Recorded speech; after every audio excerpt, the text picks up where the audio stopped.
अब आइए जीएसटी पर, वहां भी प्रदर्शन होना शुरू हो गया है। जीएसटी के रेट कट पर जीएसटी काउंसिल के फैसले से पहले ही कटौती को लेकर टकराव शुरू हो गया।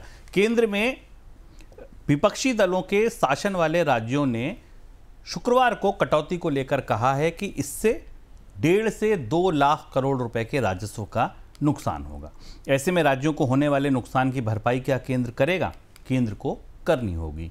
विपक्षी खेमे के राज्यों में ये कहा है कि वह अपनी इस मांग को 3 से 4 सितंबर को होने वाली जीएसटी काउंसिल की बैठक में उठाएंगे। बहुत स्वाभाविक है कि अगर आप जीएसटी घटा दे रहे हैं, हिस्सेदारी तो उसमें राज्यों की भी है, 60% तक हिस्सेदारी अगर राज्यों को जाती है, तो ये जो नुकसान होगा इसकी भरपाई कैसे होगी? हम अर्थम में बता चुके हैं।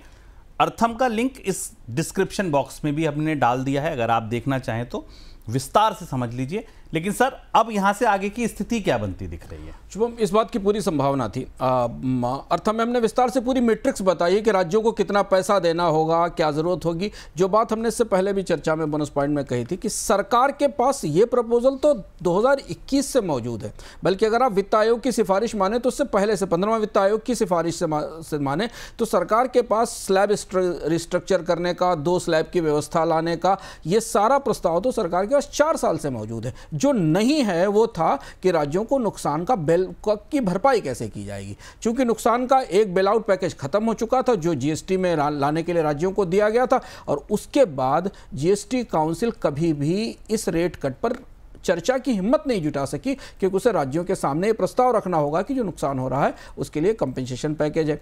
अभी तो जो सेस लगाया गया था पिछले कंपेंसेशन पैकेज के लिए वो जारी है, वो अगले साल खत्म होगा। तो अब हमें जो 3-4 तारीख की बैठक का मजमून बनता दिखाई दे रहा है, वहाँ हमें केंद्र और राज्य के बीच में, या ये माने कि विपक्षी शासित राज्यों के बीच में और केंद्र के बीच में एक टकराव देखने को मिलेगा। हालांकि इसमें बड़े भाजपा शासित राज्यों की भी समस्या और चुनौती बनी हुई है। काफ़ी पेचदार मामला है, काफ़ी चुनौतीपूर्ण मामला है, क्योंकि राज्य सरकारें अब इस स्थिति में आने वाले समय में जब टैरिफ का असर दिखाई देगा, रेवेन्यू में गिरावट दिखाई देगी, तो वो 100% कंपनसेशन मांग रही है। 2 लाख करोड़ रुपए के आसपास का नुकसान तात्कालिक तौर पर माना जा रहा है। तो क्या केंद्र सरकार, वित्त मंत्रालय इस बैठक में राज्यों के लिए कोई कंपनसेशन पैकेज लेकर आएगा? क्योंकि अगर वो आएगा तो बात वहाँ से शुरू होगी, और उसकी पेशबंदी जैसी संभावना थी उसकी पेशबंदी राज्यों ने की है।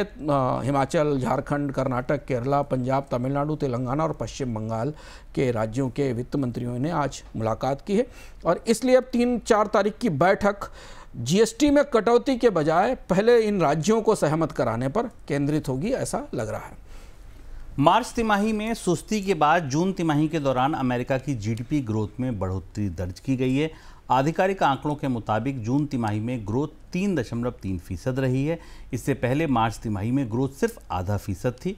जून तिमाही के दौरान अमेरिका में इंपोर्ट में भारी गिरावट देखने को मिली है, जिस वजह से ग्रोथ को सहारा मिला है। सर, जीडीपी में रिकवरी की वजह क्या है? जीडीपी में बड़ी रिकवरी आई। मतलब अगर आप देखें पिछली तिमाही के हिसाब से 50 बेसिस पॉइंट की गिरावट थी, 0.5% के आसपास थी, और उसके बाद 3.3% पर आ गई। पर वही जीडीपी की गणित, जो बात सिमोन कुजनेस कहते थे ना कि जीडीपी एक आंकड़ा है जो कैसे तैयार किया जाता है। अमेरिका में ये सब में इंपोर्ट 29% घट गया, और इंपोर्ट को जब आप घटा देते हैं तो जीडीपी से तो जीडीपी की ग्रोथ बढ़ती हुई दिखाई देती। इंपोर्ट इसलिए घट गया क्योंकि टैरिफ बहुत ज़्यादा थे, और अमेरिका के बायर्स ने, कंपनियों ने इंपोर्ट कम किया। टैरिफ क्या पिछले क्वार्टर में आपने देखा था जब रिकॉर्ड जीडीपी ग्रोथ गिरी थी, क्योंकि कंपनियों ने रिकॉर्ड इंपोर्ट किया था टैरिफ से पहले स्टॉक भरने के लिए।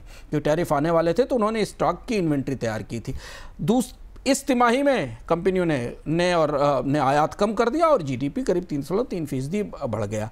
तो जीडीपी के आंकड़े में ये एक बड़ी डिस्क्रिपेंसी है, जिसको हम आंकड़े को सामान्य रूप से पढ़ के समझ सकते हैं। अगर और भीतर जाकर देखें तो अमेरिका के जीडीपी में आज भारत के जीडीपी के आंकड़े भी आए, तो हम लोग वो भी चर्चा करेंगे। दोनों देशों के आंकड़े सामने हैं। जीडीपी का 70% हिस्सा है करीब उपभोक्ता खर्च, जो 1.6% बढ़ा है। जहां हमें थोड़ी बढ़ोतरी दिखाई दे रही है Q1 की तुलना में, ये एक सुधार का संकेत है। लेकिन कई जगह पीछे से निवेश को संशोधित किया गया है, इंफ्रास्ट्रक्चर में, AI में, जिससे बदलाव दिखाई दे रहा है। निजी जो घरेलू खरीद है वो करीब 2% बढ़ी है, जो ऐसा बता रही है कि अमेरिका में मांग अभी सस्टेन कर रही है। मांग में गिरावट उतनी ज़्यादा नहीं है।